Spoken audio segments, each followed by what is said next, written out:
Assalamualaikum everyone, good morning and welcome back to the Inside Scoop, आपका one and only show for finance, business and everything related to my favorite place, Pakistan Stock Exchange. Okay, so if we talk about the Pakistani stock market, right, तो पिछले कुछ दिनों से पाकिस्तान का economic narrative ने बहुत एक शार्प टर्न लिया है, लफ्ज़ों के थ्रू नहीं लेकिन क्वाइट सिग्नेचर्स के थ्रू जो एसेंशली आपको इंटेंट दिखाते हैं। इस्लामाबाद और रियाद ने फाइनली एग्री किया है to launch Pakistan Saudi economic corporation framework, एक अम्ब्रेला जो रीशेप कर सकती है पाकिस्तान की एक्सटर्नल पार्टनरशिप्स अगले 10 सालों के लिए। इस फ्रेमवर्क के अंडर दोनों साइड्स पुश करेंगी in sectors like energy, mining, IT, agriculture, privatisation के प्रोजेक्ट्स। और मोस्ट इम्पॉर्टेंटली ये एक इंस्टीट्यूशनल चैनल बनाता है सऊदी इन्वेस्टमेंट के लिए ताकि वो डायरेक्टली फ्लो कर सकता है पाकिस्तान के स्ट्रेटेजिक सेक्टर्स में। ये कैपिटल के बारे में नहीं है, इट्स अबाउट कॉन्फिडेंस, और ये कॉन्फिडेंस किसी भी स्ट्रगलिंग इकोनॉमी के लिए सबसे बड़ा एसेट होता है। इस फ्रेमवर्क में ये ट्रांसलेट करेगा एसेंशली इनटू एक्शन, और पाकिस्तान अरबों के इनफ्लोज देख सकता है, प्रोजेक्ट बेस्ड इनफ्लोज, पर्टिकुलरली थर कोल, रिकोडिक माइनिंग, रिन्यूएबल एनर्जी कॉरिडोर्स। असल सवाल ये है कि क्या ये इम्प्लीमेंटेशन इंटेंट को मैच करती है, क्योंकि हिस्टोरिकली ये जो MOUs साइन होते हैं बहुत प्रॉमिसिंग लगते हैं लेकिन आहिस्ता आहिस्ता से ना फेड होना शुरू हो जाते हैं और फिर ब्यूरोक्रेटिक लेयर्स उनको और मज़ीद आहिस्ता करती जाती हैं। सो जो टाइमिंग जो है बहुत स्ट्रेटेजिक चीज़ है। So let's talk a little bit about that. Pakistan को एसेंशियली लॉन्ग टर्म पार्टनरशिप्स चाहिए ताकि हम अपनी बैलेंस ऑफ पेमेंट्स को स्टेबलाइज कर सकें, ताकि हम अपनी डेट को रोल ओवर कर सकें, स्ट्रेस को रोल ओवर कर सकें और डाइवर्सिफाई कर सकें शॉर्ट टर्म गल्फ डिपॉजिट से जो आती जाती रहती हैं हर IMF साइकिल के साथ। इस दफ़ा सऊदी अरेबिया चाहता है कि स्ट्रक्चर्ड इकोनॉमिक कॉर्पोरेशन हो, नॉट एड हॉक असिस्टेंस। ये एक बहुत मीनिंगफुल शिफ्ट है। मीनवाइल नई अलायंसेज फॉर्म कर रही हैं in the local market. Mood has become enthusiastic इस हफ्ते अगर हम देखें, also because roll over week, right. So KSE 100 index ने nearly 13 पॉइंट लूज किए, closing around 163,000 and yesterday we finally closed at 160,000 points after weeks of bullishness. Profit taking dominate किया across की sectors जैसे कि बैंक्स, एनर्जी, सीमेंट, और foreign inflow investors ने continue किया modest buying. Liquidity Titan हुई slightly after state bank के जो OMO इंजेक्शंस थे पिछले हफ्ते, जो सजेस्ट करते हैं कि इन्वेस्टर्स अब इंतज़ार कर रहे हैं कि क्लैरिटी आए on the interest rate direction and के फिजिकल रिफॉर्म्स हमारे किस साइड पर जा रहे हैं। Still overall market structure intact है, रिटेल इन्वेस्टर्स का कॉन्फिडेंस अभी भी इंटैक्ट है, स्पेशली जैसे जैसे कॉर्पोरेट अर्निंग्स स्ट्रॉन्ग रही हैं except for the banking sector. HBL however ने रिपोर्ट किया not buy sell call, 18% year increase in profits, showing resilience despite macro challenges. Market correction जो आई थी ये इन मैनी वेज एक ब्रीदर है, right, it's not break down, because breathers बहुत important होते हैं इन आवर मार्केट, बिकॉज जब आपको एक टाइम मिलता है, if I remind you guys कि जब चीज़ें हुई थी back in Jan to March, right, if we look at Jan to March, we remember के हमारी market got stuck between 116,000 and 122,000 index points. वहाँ के बाद क्या हुआ, 3 महीने हमने थोड़ा सा स्लो डाउन देखा, and then after that a lot of different kinds of news came out with circular debt, with inflows coming in from IMF, the new tranches coming in, and then eventually what ended up happening was कि हमारी rally शुरू हुई 125,000 index point से लेके all the way to 170,000, right? तो अगर वो breather ना आता तो that gives you space for a lot of very large corrections.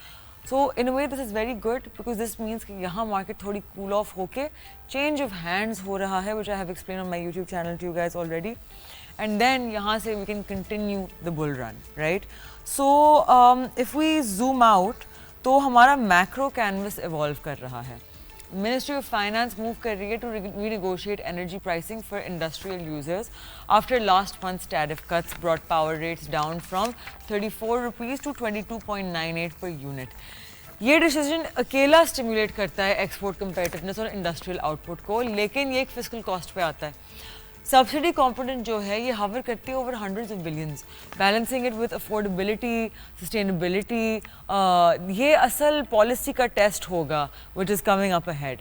Inflation meanwhile sticky है, पेट्रोल प्राइसेस ने माइनर रिलीफ देखी बिकॉज इंटरनेशनल प्राइस डिक्रीज हो रही थी।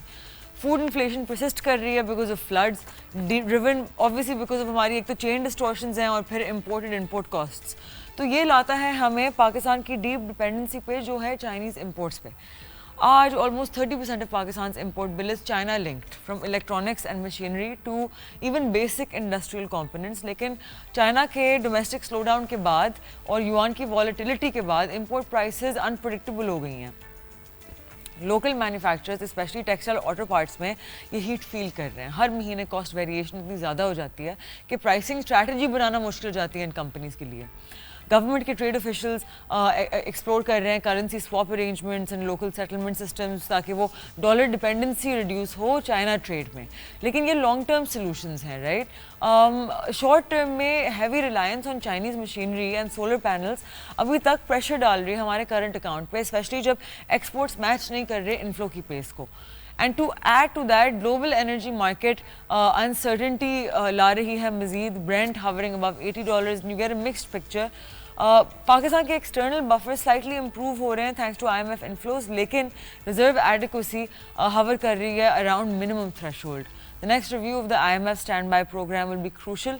ये शायद अनलॉक कर सकता है एक और tranche contingent on progress in tax reforms, state owned enterprises restructuring and energy rationalisation. एक ऐसा एरिया जहाँ पॉलिसी ट्रैक्शन जो विजिबल है in on specially the privatisation front. Riyadh ने एक्सप्रेस किया interest in PIA's restructuring and the mining joint ventures को accelerate Islamabad की divestment agenda. Privatisation जब बैक होती है क्रेडिबल पार्टनर्स से तो वो ना सिर्फ कैश लाती है लेकिन आपकी मुल्क की क्रेडिबिलिटी बढ़ती है, right, as a trade partner. And जब सऊदी रिलेशनशिप डीपन होगा तो पाकिस्तान ये भी सिग्नल कर रहा है कि हम अपने ब्रॉडर इकोनॉमिक डिप्लोमेसी को शिफ्ट कर रहे हैं। Recent statements from foreign office and finance ministry ने दोनों एम्फोसाइज किया कि स्ट्रेटेजिक इकोनॉमिक पार्टनरशिप्स सजेस्ट करती हैं कि बायलैटरल कोऑपरेशन अब ड्रिवन होगी by investment logic, not just aid expectations. ये एक सटल लेकिन पावरफुल चेंज इन टोन है। पाकिस्तान अब असिस्टेंस सीकिंग मोड से निकल के पार्टनरशिप बिल्डिंग मोड में आ रहा है। एंड इस शिफ्टिंग एनवायरनमेंट में macro economic balancing act fragile है, लेकिन between growth and ambition and fiscal restraint. The rupee has stabilized 277-280 range, लेकिन stability manage हो रही है carefully with tight liquidity and administrative measures, as you know, State Bank. Exports थोड़ा सा increase हुए हैं, remittances steady हैं, लेकिन import compression continues due to the heavy lifting. And with global supply chains realigning, Pakistan का trade exposure, especially with China and Gulf, needs re-engineering, not just management. ये सब set कर रहा है एक stage for decisive next few months. अगर पाक Saudi framework materialise होता है इनटू साइंड प्रोजेक्ट्स, ये एक साइकिल अनलॉक कर सकता है ऑफ फॉरेन डायरेक्ट इन्वेस्टमेंट्स जो रिवाइव करेंगे बिजनेस कॉन्फिडेंस, स्ट्रेंथन करेंगे रुपी को एंड स्टेबलाइज करेंगे रिजर्व्स को without over reliance on short term borrowing. लेकिन ये डिपेंड करता है कम्प्लीटली ऑन कि हम किस स्पीड से ये चीज़ें एग्जीक्यूट करते हैं। एंड क्या इस्लामाबाद ये इन्वेस्टमेंट को स्ट्रीमलाइन कर सकता है, इन प्रोसीजर्स को सारे स्ट्रीमलाइन कर सकता है? क्या वो रेड टेप ब्यूरोक्रेसी की जिसमें हम फंस जाते हैं उसको रिड्यूस कर सकता है? और क्या हम एक प्रेडिक्टेबल पॉलिसी एनवायरनमेंट क्रिएट कर सकते हैं जो हर साल चेंज हो रही होती है? क्योंकि इन्वेस्टर्स चाहे वो लोकल हो या फॉरेन, उनको इंसेंटिव नहीं चाहिए, उनको सर्टेनिटी चाहिए ताकि वो किसी चीज़ पर मैप तो बना सकते हैं। And certainty only comes from consistent rule-based policy, not from crisis by crisis firefighting. हमें pre-planning करनी होगी। So जैसे मार्केट कंसोलिडेट करती रहेगी, पॉलिसी स्टेबलाइज होती जाएगी और न्यू अलायंसेज इमर्ज करती जाएंगी, पाकिस्तान एक फेमिलियर क्रॉस रोड्स पे खड़ा हुआ है जहाँ पहले भी आ चुके हैं। अपॉर्चुनिटी बहुत रियल है लेकिन कंप्लेसेंसी की रिस्क भी वही है। और यहाँ सबसे ज़रूरी सवाल ये है कि will we finally build an economy जो सस्टेन कर सकती है अपने आप को विदाउट एक्सटर्नल लाइफ सपोर्ट, या फिर ये एक और प्रॉमिसिंग फ्रेमवर्क होगा जो पेपर वर्क में लॉस्ट हो जाएगा। So coming up next will dive deeper into these questions with our next guest, exploring कि किस तरह से हम इस सऊदी पार्टनरशिप को चेंज कर सकते हैं, ट्रांजिशन कर सकते हैं into actual growth, and will see what our market is missing. After the break we'll have with us analyst Hasanur Rahman. Stay with us, don't go anywhere, you are watching the inside scoop and I am Mashal Khan.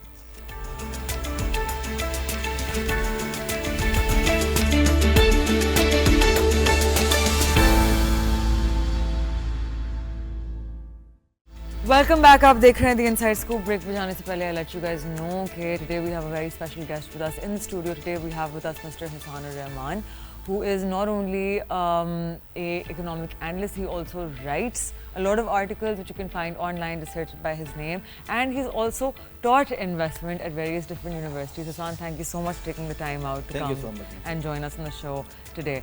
So as we know, अभी हम globally एक ऐसी जगह में बैठे हुए हैं, by no magic of our own, कि पाकिस्तान has a tendency, हमें कुछ मौके मिलते हैं, right? Where we find ourselves with strategic alliances, हमारी political positionings ऐसी हो जाती हैं कि अगर हम उनको सही से if we manage to rein them in, तो फिर essentially our economy could prosper a lot. लेकिन हम bureaucratic red tape में फंस जाते हैं, पेपर वर्क में मसले आ जाते हैं, MOU साइन होकर आहिस्ता आहिस्ता फेड होना शुरू हो जाते हैं, right? So tell me, आपके मुताबिक, because you're an analyst and you talk so much about the economy, you're an economist as well, so what do you see as the biggest threats to our economy and how do we fix these things? As you rightly mentioned, कि globally we are at a very good stage right now. We have good relations with USA and China at the same time, but we need to fix our economy. And what's wrong with our economy, if you ask? So I think the biggest problem with our economy is debt. हमारा budget 14 trillion है, उसमें से 9 trillion date servicing में जाना है, यानी कि सूद की अदायगी में. बीच में लोग कहते हैं डिफेंस इज 2 to 2.5 ट्रिलियन, तो पीछे सिर्फ 2.5 ट्रिलियन बचता है health, education, infrastructure, development, entrepreneurship. Debt servicing इसलिए ज़्यादा है क्योंकि आपने इंटरेस्ट रेट्स ज़्यादा रखा हुआ है 11%, और मॉनेटरी पॉलिसी कमेटी ही डिसाइड करती है इंटरेस्ट रेट. तो होता है कि हुकूमत लोकल बैंकों से बोरो करती है पैसा, और वो पैसा वापस बैंकों को देने के लिए लोगों से टैक्स लेती है. तो लोगों का टैक्स का पैसा गवर्नमेंट से होके बैंकों के पास जाता है. सूद क्यों ज़्यादा है? क्योंकि वो कहते हैं इन्फ्लेशन ज़्यादा है. इन्फ्लेशन पहले 2, 3 और 4 के दरमियान थी, अब 7%. चले 7 भी है तो the flood impact जो which will go down. चले मान लिया 7% भी है, तो इंटरेस्ट रेट 11% की बजाय 7 होना चाहिए, 4% ऊपर है. अभी डेट सर्विसिंग 1 ट्रिलियन कम हो गई जब से सूद 22 से 11 हुआ है. मुझे लगता है कि 7 हो सकता है, लेकिन हुकूमत का मौक़िफ़ ये है कि इम्पोर्ट्स बहुत बढ़ जाएंगी. हमने इम्पोर्ट्स को रोकने के लिए सूद ज़्यादा रखा हुआ है. तो अब क्योंकि हम प्रॉब्लम पे बात कर रहे हैं तो सोल्यूशन पे भी बात कर लेते हैं. सोल्यूशन ये है जो काम इंडिया करता है, टैरिफ ना लगाएं, नॉन टैरिफ बैरियर्स. जो नॉन एसेंशियल इम्पोर्ट है उसको रोकने के लिए अब नॉन टैरिफ बैरियर लगा दें, जिस पे रेगुलेटरी, लाइसेंसिंग, ग्रे एरियाज होते हैं, जैसे वो चीज़ नहीं आ पाती, लग्जरी गुड्स हो जाते हैं जिनकी आपको ज़रूरत नहीं है लेकिन इम्पोर्ट पे प्रेशर डाल रहे हैं. तो अगर हम इस डेट साइकिल से निकल आएँ तो पाकिस्तान को बहुत ज़्यादा फ़ायदा होगा, इससे इकॉनमी भी फ्लरिश करेगी. अभी भी हालात मतलब स्टेबल तो हो चुके हैं, बट आई थिंक हमें इंटरेस्ट रेट नीचे करने पड़ेंगे, एनर्जी कॉस्ट भी कम करनी पड़ेगी. तो और कंपनीज अब इंटरेस्ट रेट सूद नहीं अगर लेना चाहती हैं तो आईपीओ कर लें इनिशियल पब्लिक ऑफरिंग से, they can raise money from the stock market. Most certainly, you know, this is something that I am so glad you raise this point. I think actually बहुत सारे लोग हमारे मुल्क में actually जानते नहीं है कि ये ऑप्शन एग्जिस्ट करता है, राइट? फॉर व्हाटएवर रीज़न हमारे इदारों में उसको इतना पब्लिसाइज नहीं किया जिस तरह से करना चाहिए, which is why, you know, people like you, people like me and lot of different people जो आके बार बार इकोनॉमिक फोरम्स में बोल रहे होते हैं कि आईपीओज करें. People are very scared of listing publicly, right? उनको लगता है कि they don't see the fact कि आपको एक capital raise करने का मौका मिलता है जो फिर आप अपनी कंपनी की ग्रोथ में लगाएंगे, right? For some reason, people would rather कि वो बैंक के पास जाएं, वो वहाँ से लोन लें, and then they Aahista Aahista pay it off, but they have a private limited. Would you like to explain the various advantages अगर कोई IPO करता है? ये मैं अक्सर पाकिस्तानी कंपनीज़ को बताता हूँ, मेरे स्टूडेंट्स भी पूछते हैं. कंपनीज़ को भी ये बात नहीं पता है कि आप आईपीओ करके अमीर होते हैं, गरीब नहीं हो रहे. बैंक का पैसा वापस करना, आईपीओ का पैसा वापस नहीं करना. और अगर आपका बिजनेस 100 रुपए का है तो आईपीओ के बाद वो 1000 रुपए का हो जाएगा. तो आप 10% दे के 10 गुना अमीर हो जाएंगे. तो ये आईपीओ की स्टोरी. और एक पिछली कंपनी भी रिसेंट जो आईपीओ है 16 गुना ओवर सब्सक्राइब हुआ है, वो BF एग्रो. तो और वो एक फूड बिजनेस से था. तो आई थिंक बहुत ज़्यादा पोटेंशियल आईपीओ में. अभी और भी कंपनीज कुछ पाइपलाइन में है, आई एम श्योर आईपीओ में आप देखेंगे. एक और इन्हीं सेक्टर से कंपनीज आईपीओ में आप देखेंगे. रिटेल इन्वेस्टर्स काफ़ी कम है, और ज़्यादा होंगे तो और आईपीओ से फ़ायदा होगा. ऑब्वियसली फॉरेन इन्वेस्टर्स भी आएंगे. अभी हम सिर्फ, आपको पता ही, आप you know better than me, के 3 लाख सिर्फ इन्वेस्टर्स हैं. बांग्लादेश में 30 लाख है, इंडिया में 8 करोड़ हैं, we are 10 times behind Bangladesh and so many times behind India in this sector. तो लोग जब कहते हैं कि स्टॉक मार्केट अच्छी नहीं जा रही, भाई स्टॉक मार्केट अभी रिकवर कर रही है और वो एक बेबी इंडस्ट्री अभी ऑन इट्स वे है। हाँ, मैं whenever people say to me कि अभी फॉर एग्जांपल अगर हम अभी पाकिस्तान और अफगानिस्तान के बीच में टेंशन्स हुई थी और फिर हमारा इंटरनली सिविल अनरेस्ट भी हुआ था, राइट? उसकी वजह से अगर आपको याद हो तो 2 Mondays ago the market fail 5000 points, right? तो अब what happens on institution side is ना कि people see mutual funds as very evil entities, right? कि ये मार्केट को मारती हैं और चढ़ाती हैं. They don't understand कि I work in a mutual fund, right? So the way that it goes is कि हम reactionary entities होती हैं. अगर inflows आएंगे तो हमें invest करना पड़ेगा, and अगर redemptions आती हैं हमें बेचना पड़ता है. तो what ends up happening is कि लोग डालते हैं पैसे चढ़ती हुई मार्केट में और निकालते हैं पैसे गिरती हुई मार्केट में, राइट? तो हमेशा मैंने जो चीज़ देखी है ना कि मार्केट अगर 2-3% से ज़्यादा गिर जाए ना, 3.5, 4.5, 5%, मंदी आ गई, ब्रोकर्स भी आपस में ना, एक तो ये भी इतना हाइप क्रिएट करते हैं, मंदी आ गई, नहीं यहाँ से बस मार्केट गिरना शुरू. पीपल डोंट रियलाइज जो हम इंटरनेशनल इकोनॉमिक पैरामीटर्स देखते हैं for market being over valued, सबसे पहले तो आपका मार्केट कैप टू जीडीपी होता है, जो हमारा इस पूरी रैली के बाद भी 16.5% पे है, राइट? इंडिया जैसे मुल्कों में 40-45% आपकी पॉपुलेशन इन्वेस्टेड है, पाकिस्तान में 0.2%. यू आर टेलिंग मी कि ये अवाम, this market is over valued.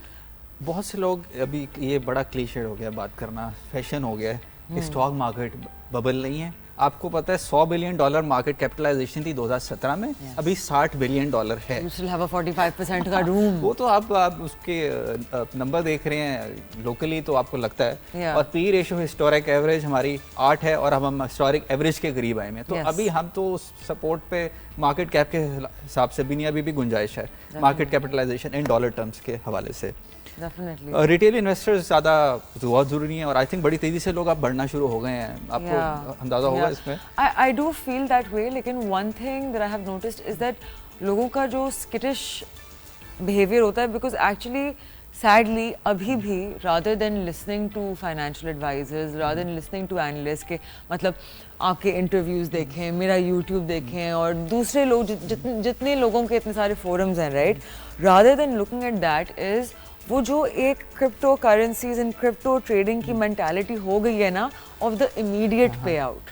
तो कोई बंदा ये नहीं देखता कि साजगार अगर 40 रुपए से 2000 रुपए पे आया है, नॉट अ बाय और सेल कॉल, तो बीच में उसने 10 लोअर कैप भी मारे हैं, ठीक है, 10 अपर कैप भी मारे हैं, उसने रिपीटेड लोअर कैप्स भी मारे हैं. वो 400 से होकर वापस 300 का भी हुआ है, राइट? और साजगार का मैं लोगों को बताऊं कि 2022-23 में जब पाकिस्तान डिफॉल्ट के करीब था, उन्होंने एक गाड़ी बनाई जो कि 5 गुना सस्ती थी बाकी महंगी गाड़ियों के निस्बत. तो लोगों ने कहा हालात खराब में हम ये वाली खरीद लेते हैं. वो कंपनी की अर्निंग 10 गुना से भी ज्यादा बढ़ गई. और शेयर उसका 70-40 और 70 के दरमियान से लेके 2000 तक चला गया बुरे हालात में. मतलब कि इतने गुना रिटर्न है, मैं तो कैलकुलेट अभी करते हुए मतलब फॉर रियल. तो लोगों को हमेशा ये नजर आता है लुकिंग बैक, आपको ये नहीं नजर आता the volatility of the equities. जब आप रोज अपनी ट्रेडिंग कर रहे होते हैं और अपना पोर्टफोलियो खोलते हैं, स्पेशली जब आपकी कन्विक्शन नहीं होती, राइट? जब आप सिर्फ एक ओ ये चल रहा है ये खरीद लेता हूँ, you have nothing, no conviction जो आपको रोकेगा उस शेयर को बेचने से, जो वो थोड़ी सी करेक्शन लेगा. तो थोड़ा सा लोगों को गाइड करना चाहेंगे कि what should they be looking at when they are a new investor in the market. अच्छा, एक हमने क्रिप्टो का भी जिक्र किया, थोड़ा वो भी बता दें कि crypto is different. It's speculation, it's a digital algorithm, it is not asset backed, not sharia compliant. इसमें you are investing in a company. The only thing is you are going online. आप कोई ticket खरीद रहे हैं online, खाना खरीद रहे हैं ऑनलाइन, तो आप कंपनी खरीद रहे हैं ऑनलाइन, क्योंकि इतनी ईज ऑफ ट्रांजैक्शन है तो आपको लगता है कि ये पता नहीं क्या, you are buying a company. तो उसके लाखों हिस्सेदार हैं तो एक हिस्सेदार आप भी बन जाते हैं. तो अगर कंपनी प्रॉफिट कमाती है तो आपको उसका प्रॉफिट मिलता है, जिसको डिविडेंड बोलते हैं. तो ये इस तरह से डिफरेंट है. It's a very safe investment. Long run में you will always make money if you buy a blue chip, यानी कि एस्टेब्लिश्ड कंपनी. अब आते हैं आपके दूसरे सवाल की तरफ, जो कि था I've forgotten. I was saying that people don't understand what to look at when they are new to the stock market. It's a very good question. I think हमारे financial literacy जो है, देखें कॉलेजेस और universities में ना stock market मैंने नहीं देखा, नहीं सिखाई जाती, जो सबसे इम्पोर्टेंट है। आप बिजनेस सीख जाते हैं, स्टॉक मार्केट से आप सीखने का कोर्स का मतलब ये नहीं है। पूरे CFAs होते हैं और वो हमारे पास इंटर्न करने आते हैं और उनको समझ नहीं आता कि एक कंपनी को किस तरह एनालाइज करना है। हाँ, आई रिमेंबर मेरे कुछ लम्स के क्लास फेलो CFA करके है, तो मैं स्टॉक्स की बात कर रहा था, तो मैंने PE रेशो की बात की, आई फॉरगॉट PE रेशो क्या था, तो रटा हुआ था ना वो, क्योंकि वो एक एग्जाम की हद तक उसमें था। बट यूनिवर्सिटीज और कॉलेजेस में आई थिंक स्टॉक मार्केट का कोर्स पढ़ाना चाहिए। It's a MBA basically, and they should have their students record an online portfolio, ठीक है, they should be tested on the justifications for buying each company, और वो किताबी justifications नहीं होनी चाहिए। It should be like you know I contacted so and so analyst, मैंने उस एनालिस्ट का ये पेपर पढ़ा हुआ था, वो मैनेजमेंट के बारे में ये कह रहे थे। A lot of times बहुत लोग मेरे पास stocks लाते हैं because I work at Alpha, right? So brokers keep pitching us different stocks. So sometimes they bring companies जिसमें financially एक turnover आपको नज़र आ रहा होता है, right? But I do not pitch it to my company, या जब मैं अपने बॉस से डिस्कस करती हूँ तो we agree कि we're not going to invest in this company. That's because the first parameter जो हम देखते हैं while investing in the stock market is the management. अब अगर मैं कहती हूँ कि हिसान come do a business with me, ये मेरा खड़ा हुआ बिजनेस है, आप ये देखेंगे मशल ने किसी के साथ फ्रॉड तो नहीं किया पहले, Has Mashal defaulted on loans? Has Mashal opened companies that did not do well? Mashal की market में क्या reputation है? ये लोगों के पैसे लेके गायब हो जाती है? Does she give genuine advice? क्या इसको actual knowledge है? How does she take care of her employees? How happy are her employees with her? What is her ROI? इन चीज़ों पे then these are the first parameters जिस पे आप देखते हैं, right? When you look at blue chip companies, तो आप सबसे पहले एक चीज़ नोट करेंगे उनकी एनुअल रिपोर्ट में, कोइंसिडेंटली मैंने एक चीज़ नोटिस की है, they do so much charity, right? They will also be sending their employees for Umrah, they will be giving them better bonuses, because essentially जब आप एक कंपनी चला रहे होते हैं, एफिशिएंसी के अलावा you also have to look at the standard of living that you are providing to your employees. सारी चीज़ें फैक्टर करके फिर आपके डिसीजंस में रिफ्लेक्ट करती हैं। इसमें सबसे बेसिक आई थिंक अगर कोई देखना चाहता है कंपनी, तो ये देख लेंगे कि कंपनी लॉस में नहीं है। डोंट्स पे पहले एंड प्लीज डिफॉल्टर कंपनीज के लिए ना जाएं। और लॉस में कंपनी नहीं है देखने का बड़ा सिंपल तरीका, आप एनुअल रिपोर्ट में देख लें कि अर्निंग पर शेयर एक रेशियो है, अराउंड ब्रैकेट नहीं लगा हुआ, ब्रैकेट का मतलब है नेगेटिव, अगर ब्रैकेट नहीं लगा हुआ EPS पॉजिटिव है, इसका मतलब है कंपनी प्रॉफिट में है। There was this one time one of my friends called me and he was like, oh my god, मशल इस कंपनी को फ्लोर क्यों लगा हुआ है, इसकी तो ये 18 रुपए की अर्निंग आई हुई है। I was like, तुम्हारा दिमाग ठीक है, वो लॉस में है कंपनी। He was like, नहीं रिपोर्ट होके देखो, मैंने खोला, he missed the brackets। बेटा वो नेगेटिव 18 रुपए की उसकी अर्निंग आई थी। He was like, oh no, I'm so sorry. So what do you think of the next step forward? अभी अगर हम बात करें कि इस्लामाबाद और सऊदी के बीच में, you know, the Saudi pact that was just signed about, you know, the again MOUs जो हम साइन करने में हम सबसे पहले आते हैं, right? How do we eventually translate this into actual inflows and what areas? मतलब we keep hearing about, you know, चलो mining में, I understand mining is a sector. I think one sector that's very important to build in Pakistan is IT, right? IT is not built. I think IT बहुत ज़्यादा potential है India की IT export 150 to 200 billion dollars है, हमारी 2 से 3 billion dollars है। तो हम मल्टीप्लाई कर लें कितने 100 गुना पीछे हैं इंडिया से IT एक्सपोर्ट्स में, तो ये it's a low hanging fruit.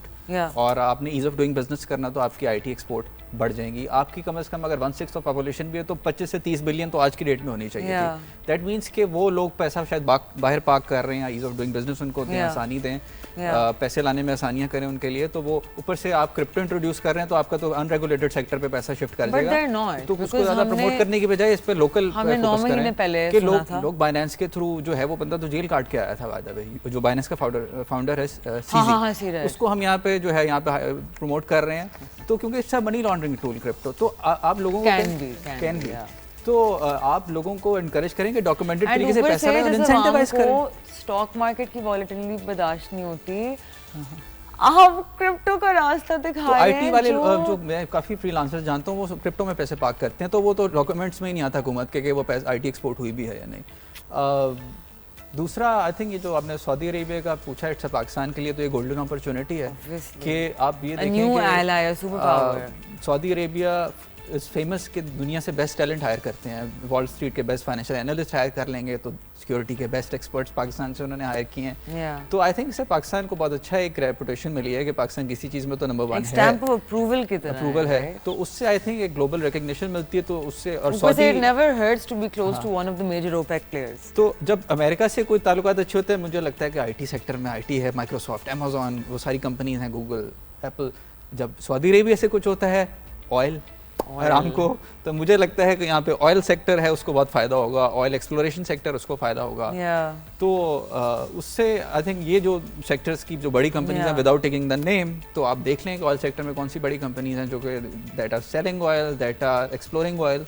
तो उसमें आई थिंक पब्लिक लिस्टेड ही जो हैं, तो बाकी मेहनत आपके ऑडियंस कर लेंगे। डेफिनेटली। सो अभी recently the government announced a project called inspired. I am not sure अगर आपने सुना होगा। तो basically they are training individuals to learn and to be able to manufacture semiconductors, because आपको पता है semiconductors की अब दुनिया में बहुत ज़रूरत है। We're a little late to the party. Everyone started this years ago, लेकिन now we're talking about skilling labor, right? मेरा एक सवाल है कि you have your mom that is, कहते तो आप हैं कि 70% लिटरेसी रेट है, लेकिन आपके लिटरेसी रेट को मेजर करने का जो क्या कहते हैं तरीका है इज़ कि can someone write their name, right? तो ये तो कोई लिटरेसी ना होगी obviously. Basic math, English, physics, biology, chemistry, ये चीज़ें हैं इंपॉर्टेंट दुनिया में, right? Specially if we want to improve our economic conditions. हमारी आवाम को तो अभी तक ये नहीं समझ आता कि जब आपकी फ्यूल की प्राइसेस में आपको सब्सिडी दे के उनको कम किया जाता है, that's a bad thing for you. अगले साल में आपको पता चलेगा कि आप उसको 10 गुना पैसे वापस करेंगे। हुकूमत भी पेट्रोल की कीमत तय करती है, ग्लोबल मार्केट में पेट्रोल की कीमत तय होती है। जब जंगें होती हैं, रशिया का तेल सप्लाई का खत्म होगी तो पेट्रोल ऊपर चल गया। पिछली हुकूमत में तेल $150 पे था, लेकिन यहाँ पे 150 सऊदी अरब से सस्ता यहाँ था, जिससे कि हम अपनी जेब से पैसा दे रहे थे। हम उसके बैंकरप्सी के करीब आने की वजह भी थी। तो coming back to your point, I think the main thing यहाँ which we keep missing, and it's very basic, कि कोई कमाल बात नहीं है जो मैं मतलब हमें हर शो में हर बंदा ही कहता है कि you need to educate the people, right? लेकिन the problem comes in कि हम जो हर वक्त कहते रहते हैं ना कि पाकिस्तान का कोई व्यू नहीं बन पाता, that's because हमारी लॉन्ग टर्म 5 साल है। हाँ, अच्छा, वो सेमीकंडक्टर वाले पॉइंट पे मुझे लगता है कि हमें ना अपनी स्ट्रेंथ्स पे फोकस करना चाहिए। अब यूएसए ने क्रिप्टो का कोई बिल पास किया, अब ये नहीं हम वो क्रिप्टो की तरफ चल पड़े हैं, या अब यूएसए में आईटी सेक्टर है, सऊदी अरब में ऑयल सेक्टर है, आप अपनी स्ट्रेंथ देखें और उस पर फोकस करें। और मुझे लगता है हमारी जो स्ट्रेंथ है वो है लार्ज स्केल मैन्युफैक्चरिंग। हम दुनिया को कपड़ा बेचते थे, हम दुनिया को मैन्युफैक्चरिंग की चीज़ें अभी भी बेस्ट चीज़ें बनाने की सलाहियत रखते हैं। तो मुझे लगता है कि हुकूमत को लार्ज स्केल मैन्युफैक्चरिंग पे फोकस करना चाहिए। बिजली सस्ती क्रिप्टो की बजाय लार्ज स्केल मैन्युफैक्चरिंग को दे सकते हैं, और मार्केट कैप्चर करने का अच्छा मौका है। जब इंडिया से टैरिफ लगा हुआ है तो आप इंडिया की टेक्सटाइल मार्केट कैप्चर करें, बहुत अच्छा मौका है। इस हवाले से टेक्सटाइल मिलने फैसला में काफ़ी बंद हुई हैं recently. Don't you think this starts with primary, secondary and basic education? कि मतलब for example जो कल के businessmen हैं, right? They're going to come from the current youth. अभी जो बच्चे स्कूल में, these kids are going to grow up and transform the country, right? We have to invest in them. That's why I was saying कि हमारा कोई long term vision नहीं बन पाता, but without education ये जो इतनी वेज डिस्पैरिटी है, राइट, ये ख़त्म नहीं होगी। Look at the Chinese model, right? सबसे बेसिक चीज़ that they focus on was they started with skilling their labour, then they worked in education. Eventually क्या हुआ कि 10-15 साल उनको लगे, लेकिन जिस पॉइंट पे इवेंचुअली वो स्कूल गोइंग बच्चे turned into the late 20s 30s का crowd, they were ready to take on the world. I think मैंने जो लार्ज स्केल मैन्युफैक्चरिंग की बात की, it's also good for employment. Trump ये चीज कर रहा है कि he wants to revive large scale manufacturing in USA, but problem ये आ रही है कि वो लोग कहते हैं कि यार हम तो काम करेंगे ऑफिस में बैठ के, हम ये काम नहीं करेंगे। तो चाइना ने इस चीज को किया, लार्ज स्केल मैन्युफैक्चरिंग को बढ़ाया, जिसकी वजह से एम्प्लॉयमेंट, तो यहाँ पे एम्प्लॉयमेंट आई थिंक वो हर सेक्टर पे हर तरह का वो उस पे एम्प्लॉयर कवर हो जाता है लार्ज स्केल मैन्युफैक्चरिंग से, ऑफिस जॉब से लेके लेबर तक। डेफिनेटली। तो एक ये उसका सोल्यूशन है। बाकी आई थिंक उसमें जो आपने बताया कि उसमें फाइनेंशियल लिटरेसी का ही एक ये एलिमेंट है कि actually large scale manufacturing is what increase your exports, increase employability. Crypto doesn't increase your employability, से लोगों को रोजगार नहीं मिलता। आप कोई चीज़ बनाते हैं, एक्सपोर्ट करते हैं, आपके पास डॉलर आता है, जो भी करेंसी आती है, और लोगों को भी रोजगार मिलता है। Definitely. So if we look at the investment scope in Pakistan, it's a support, ये बाकी चीज़ें जो हैं सपोर्ट रोल्स हैं जो कि ऑटोमेटिकली बढ़ना शुरू हो जाते हैं। या तो the investment scope in Pakistan, which is my forte, right? So there's a lot of avenues. आपके पास obviously सबसे पहले तो आपकी stock exchange है, right? फिर आपके पास अपनी म्यूचुअल फंड्स हैं जिनमें अलग अलग प्रोडक्ट्स हैं जिन फंड्स में आप पैसे डाल सकते हैं, फिर आपकी इंश्योरेंस कंपनीज हैं, फिर इन्वेस्टमेंट कंपनीज हैं, there's a lot of legal avenues, and then obviously the worst of the lot is putting it into a savings account at a bank, जो मैं सबको कहती हूँ प्लीज़ ये ना करें, म्यूचुअल फंड्स के मनी मार्केट फंड में डाल दें, आपको 3% ज़्यादा मिल जाएगा on the same tool that they're investing in, right? लोग मेहनत के पैसे प्लॉट्स में पार्क कर देते थे या बैंक में पार्क कर देते थे और ये नहीं देखते थे कि उधर वो सूद दे रहे हैं बैंक में। और आई थिंक लैंड में जब पार्क करते हैं इट्स अ डेड इन्वेस्टमेंट, क्योंकि आप कंट्रीब्यूट नहीं कर रहे और वो बेचने भी, अब तो लोगों को बेचने में भी प्रॉब्लम होती है। इलिक्विड हुआ है मार्केट में तो अगले 5 सेकंड के अंदर चीज़ वो बिक जाती है और आपके अकाउंट में पैसे आ जाते हैं। बिल्कुल, अनलेस आपने कोई बहुत ही हॉरिबल स्टॉक पिकिंग की है और इलिक्विड स्टॉक में आप आ गए हैं। आई थिंक अभी भी ये थोड़ा सा आई थिंक सटेगा, पता नहीं क्यों परसेप्शन है पाकिस्तान में स्टॉक मार्केट में। और हालांकि आप जब अपने रिश्तेदार के बिजनेस में पैसा डालते हैं तो आप, मैं कोई ये तो नहीं कहता कि यार सट्टा कर लिया, हालांकि वो रिस्की है, उसका 90% चांस है फेल होने का स्टार्टअप का। और स्टॉक मार्केट में बिजनेस का 90% चांस है सक्सेसफुल होने का। जो एंड आपकी सारी किताबें आपके सामने खुली हुई हैं, right? One thing I keep explaining to people कि चलें ठीक है, हमने मान लिया सट्टा होता है मार्केट में, नो प्रॉब्लम, हम नहीं डिनाई कर रहे हैं आपकी ये बात। माई पॉइंट इज़ कि सबसे पहले आपकी लार्ज मार्केट कैप कंपनीज में तो किसी की औकात नहीं है सट्टा करने की, ठीक है? आपका 1.2 ट्रिलियन की मार्केट कैप के OGDC में कोई नॉट बाय और सेल कॉल, OGDC में लोग आके सट्टा करेंगे, they absolutely can not move that price, वो तो मार्केट ही डिसाइड करेगी। किसी के पास इतनी लिक्विडिटी होती नहीं है लीगल, राइट? कंपनी अगर अच्छा परफॉर्म कर रही है, UBL, PSO, PPL, इसमें कौन यू नो आपके सट्टे होते हैं इन रैंडम कंपनीज जिसके आपने मतलब सिंबल सुने हुए ही नहीं होते। Sometimes I get the most random messages के मशल जरा इस स्टॉक को देखेंगे आज 20% ऊपर, आई एम लाइक 20% इसका मतलब पेनी स्टॉक है, मैं देखती 3 रुपए का कोई स्टॉक अगर कोई कंपनी सट्टा कर रही है तो रेगुलेटर्स उसको नोटिस भेज देते हैं, इसको बोलते हैं unusual movement in share price. तो ये नोटिस आ जाता है रेगुलेटर्स की तरफ से कि आपकी कंपनी में कोई ऐसी बात नहीं, अनयूजुअल मूवमेंट हुई, इसका मतलब है कि आर्टिफिशियली आप प्राइस मैनिपुलेट कर रहे हैं। तो वो भी उस पे रेगुलेटर्स का बहुत ज्यादा। एंड आल्सो अगर आप विजुअली ये चीज देखना चाहते हैं ऑनलाइन तो आप वॉल्यूमेट्रिक एनालिसिस कर लें, आप उसका पर डे का निकालें कितनी वॉल्यूम होती है, आप ओवर 6 मंथ्स देख लें। अगर पहले उसके 3000-4000 शेयर ट्रेड होते थे और अब एकदम से 2-3 लाख हो रहे हैं दिन में, तो आप समझ जाएं बात और आप खुद पीछे हट जाएं। और आपका जो इनिशियल एक सवाल था इसी बात से कि अगर लोगों ने स्टॉक मार्केट में इन्वेस्ट करना है तो वो क्या करें, उनको सिर्फ एक बैंक स्टेटमेंट चाहिए और सोर्स ऑफ इनकम चाहिए। ये आप ब्रोकर को व्हाट्सएप कर दें, वो आपका अकाउंट 1-2 दिन में खोल देगा। दूसरा कि सवाल कि खुद इन्वेस्ट करें या म्यूचुअल फंड के थ्रू करें। म्यूचुअल फंड सबकी वेबसाइट पर लिखा हुआ है उन्होंने कौन से स्टॉक्स लिए हैं, तो आपको पता भी चल जाता है कि एनर्जी सेक्टर में ये बड़ी कंपनीज हैं, डिफरेंट सेक्टर्स में ये बड़ी कंपनीज हैं, तो आप खुद देख लें हर डिफरेंट म्यूचुअल फंड्स ने कौन से लिए में, आप खुद वो परचेज कर सकते हैं। ब्रोकर की बहुत थोड़ी कमीशन होती है, उससे आप गरीब बिल्कुल भी नहीं होते। बिल्कुल। और या म्यूचुअल फंड पे करें तो वो पोर्टफोलियो मैनेजर आपके बिहार पे 4-5 स्टॉक्स किसी भी फंड में आप उसको बता देंगे, वो डाल देगा, उसमें म्यूचुअल फंड की अपनी फीस होती है। तो दोनों तरीके अगर आप बिल्कुल नए हैं तब भी आसान है, अगर आपने सेफ खेलना है तो आप म्यूचुअल फंड पे के वेबसाइट्स पे जाके देखेंगे कौन सी कंपनीज उन्होंने खरीदी है बड़ी वाली, वो आप खरीद लें। उसका रिटर्न आपका सेविंग अकाउंट से ज़्यादा ही होगा और रियल स्टेट से ज़्यादा ही होगा। रियल स्टेट में बेचने जाएंगे तो आपको टाइम लगेगा, इसमें आपको फ़ौरन बिक जाएगा। डेफिनेटली। तो मार्केट चंद 1-2 साल पहले 40,000 पे थी तो लोगों ने कहा 40 पे है, फिर 70 पे, 1 लाख पे, 1 15 पे, 1 20 पे, 1 40-50 पे, अब 60-70 पे कंसोलिडेट कर रही है। और वे भी जो है वो लोग, अगर आप यही सोचते रहेंगे तो आप मिस करते रहेंगे। आपने पैसे अभी 1-2 सालों में, आप जैसे लोग बहुत कह रहे थे कि मार्केट अंडर वैल्यूड है, लोगों ने डबल करने के पैसे मौका गवा दिया। तो आई थिंक अभी भी जो है लोग म्यूचुअल फंड्स के थ्रू काफ़ी ज़्यादा स्टॉक मार्केट में आ रहे हैं। Mutual funds have started getting more exposure, लेकिन जिस रेट पे हमारी मार्केट क्लाइम कर रही है उस रेट से हमारे अकाउंट्स नहीं खुल रहे, राइट? बट अभी आपने इतना अच्छा पॉइंट रेज किया कि रियल एस्टेट में एक तो आपको इतना टाइम लगेगा, दूसरी चीज़ के फॉर एग्जाम्पल हसान एकदम से इमरजेंसी हो जाती है, right? And you don't have any liquidity of your own, आपका एक प्लॉट है, आपको वो पूरा प्लॉट बेचना पड़ेगा।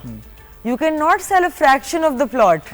आपने रीट नहीं खरीदा हुआ जो आप उसके कुछ शेयर्स बेच कर लेंगे, वो भी फौरन आपको पेमेंट भी नहीं देगा। बिल्कुल, वो किस्तों में आपको पेमेंट देगा और लंबा एक प्रोसेस होगा और आपके पेमेंट अकाउंट में आएगी, बैंक वाले पूछेंगे ये हमारे वो इस लिमिट से ज़्यादा है और वो प्रूव करेंगे आपने बेचा है, और वो आप एक पूरा महीना एक प्रोसेस करते रहेंगे आफ्टर रिसीविंग द पेमेंट। दूसरा प्लॉट ढूंढने में और सारी चीज़ें करने में टाइम वैल्यू ऑफ मनी ने आपके पैसों को तबाह कर दिया, right. In a country that has inflation above 5%, आपने अगर 6 महीने वेट कर लिया तो 2.5% तो आपके पैसे की वैल्यू वहीं कम हो गई। और अगर आपने चलें थोड़ा नेक्स्ट स्टेप बेहतर किया, कंस्ट्रक्शन की हुई है, आपको रेंटल यील्ड 5% है या उससे कम है, तो अगर आपको रेंट की टेंशन होगी कि रेंट नहीं दे रहा है, इसमें तो कंपनी अपना डिविडेंड यानी कि प्रॉफिट आपके अकाउंट में खुद ट्रांसफर करेगी आपके कहे बगैर हर 3 महीने बाद। और ऐसी स्टॉक मार्केट में कंपनीज हैं जो रेंटल यील्ड से ज़्यादा डिविडेंड दे रही हैं।